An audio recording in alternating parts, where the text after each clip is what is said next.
While playing games in his rest house, Haruto remembered that he still had to look for an attendant, and both Char and Flay almost heard him, so he had to pretend that it was nothing and go out for a walk. While taking a walk, he decided to venture deep inside the forest, and he saw that all the skeletons that he got from the summoners were busy carrying materials for their house's construction, so he remembered that it had become their residence. When the skeletons noticed him, they all stopped what they were doing and gathered in front of him to pay their respect. The leader of the monsters, Johnny, was really glad to have Haruto in the village, and he told Haruto that he could order him as he wished. Haruto asked why monsters had also started living in the village. Johnny explained that they are stray monsters gathered by Flay from all over the region, and he also added that they had divided the place with them and they are following his orders. So Haruto doesn't need to worry. Haruto realized that the place had expanded since his last visit, but he thought it was fine if the monsters would just live peacefully there. Johnny offered to tour him inside the village, and he happily showed Haruto the farm, where they grow crops and raise livestock that will serve as the monsters' food. While walking around with Johnny, Haruto realized that Johnny could be the perfect attendant for him if he made him look more human, as he was gentle, polite, kind, loyal to him, and had a haughty voice. However, he realized that he was talking way too much and that he wouldn't be able to endure listening to him every single day, so he decided against it. Johnny noticed that Haruto looked troubled, so he thought he had made a mistake. Seeing this, Haruto decided to praise him for his impressive work in the village. Johnny was really delighted to receive his praise, so he promised to work even harder, and Haruto couldn't help but think that he was a really nice and hardworking guy. Afterwards, Johnny wanted to take Haruto to the other parts of the village, but Haruto wanted to leave, so he told Johnny that he had something to do. Haruto went to a nearby river. He felt exhausted after going around the village. He thought he could spend some time alone deep in the forest before he remembered that it had already transformed into a paradise for the skeletons and the monsters. Egan, the giant golem he got from the summoners, showed up beside him. She noticed that Haruto looked troubled, so she gave him a flower, thinking it was pretty. Haruto was surprised by her cute voice, and he thought that she wouldn't bother him since she was docile. Because of this, he wondered if he should make her his attendant, but he immediately realized that her size would be a problem. Haruto asked her if she felt bored staying in the village, and he wondered if she would be alright since she was always alone. But she actually liked Haruto, so she was staying with him. Haruto still couldn't find an attendant, so he started wondering if it was actually difficult to find one.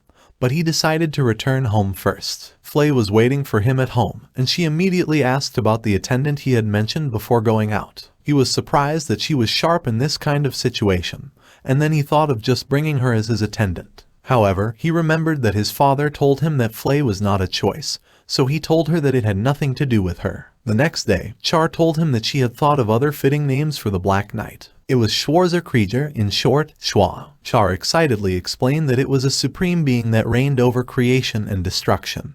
But Haruto just felt apologetic that he turned a noble daughter into an otaku. Afterwards, Johnny welcomed Char and Flay to the village, explaining that every summoned creature saved by Haruto and the stray monsters picked up by Flay were all staying in the village. Char thought that Haruto was amazing, unaware that Flay actually did most of the work to secure the monster's habitat. Then she suggested naming the place Pandemonium.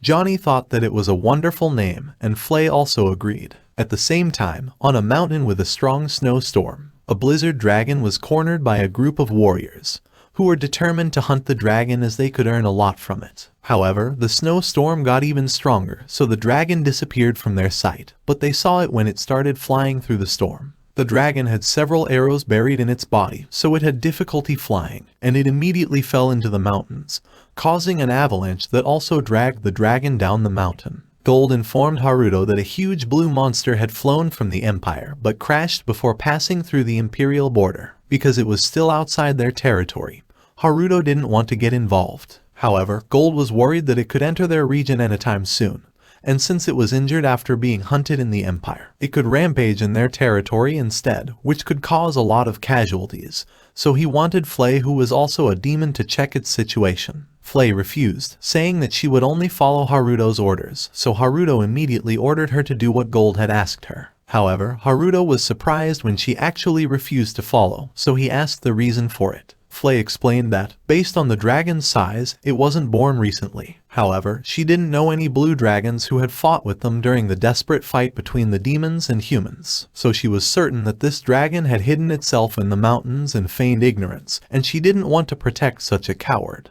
Because of this, Haruto asked his father if they could think about this matter first. Gold agreed, but he reminded them that they didn't have much time. Char was outside the room, eavesdropping. Haruto told her that it was wrong, and she immediately apologized. She was concerned about the dragon. She thought it was alone, wounded and scared, so she immediately asked Flay to save the dragon. Then Haruto told Flay that Char's wish was also his wish, so Flay couldn't refuse anymore, and she declared that she would eliminate all the adventurers. After arriving at the border, Haruto immediately used his magic to find the dragon, and he noticed that it looked really worn out, while Flay noticed that the adventurers were on their way to hunt the dragon, so Haruto realized that they had to hurry. The adventurers immediately attacked the dragon, but Flay and Haruto showed up to block them, and Haruto quickly healed the dragon. The adventurers couldn't understand what the duo was up to, but Flay went on a rampage and tried to burn and kill them, so Haruto had to use his barrier to protect them. After dealing with the adventurers, Haruto introduced himself as the Black Knight to the dragon, but she actually froze him instead. He easily broke the ice, but he was pissed that she tried to freeze him even after he saved her. Haruto noticed that she could actually talk to him through his mind, similar to when he first met Flay, so he asked what she was. However, the dragon ignored him and talked to Flay instead. She couldn't understand why Flay was obeying Haruto, so she asked Flay why. And Flay excitedly told her everything from when she first met Haruto. And her story lasted for an hour. But the dragon finally understood why Flay was following Haruto, and she believed that he was really the reincarnation of the Demon King. She apologized for not fighting alongside the demons during the war before explaining that she had hidden herself and lived a quiet life in the mountains for 300 years because she didn't like fighting.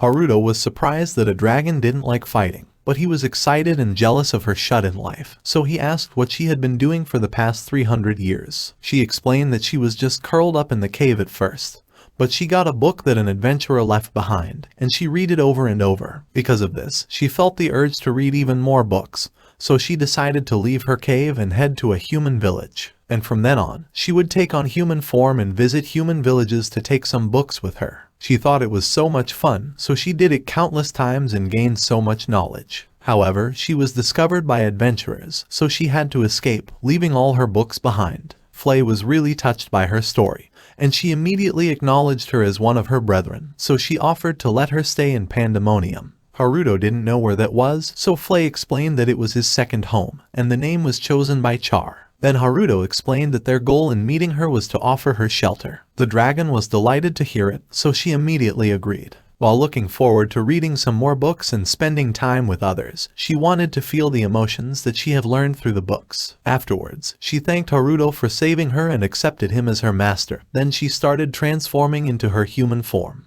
Haruto noticed this, as it was similar to his first meeting with Flay, and he used his magic to dress her before she could finish transforming. The dragon, who had turned into a loli, was surprised and she couldn't understand where the clothes came from, and she asked if it was creation magic. It made her uneasy that she couldn't understand the logic behind his magic, so Haruto told her that they would discuss it later. Then he removed his mask and introduced himself. The dragon didn't have a name, so he didn't know what to call her. She noticed this, so she asked Haruto to give her a name, and since she was a blizzard dragon, he decided to call her Lisa. Lisa liked her new name, and she happily greeted Haruto. However, Flay interrupted them, and she reminded Lisa that she was the first to serve Haruto. Afterwards, they decided to return home, and since Lisa could also fly, Flay was left alone running, trying her best to catch up to them.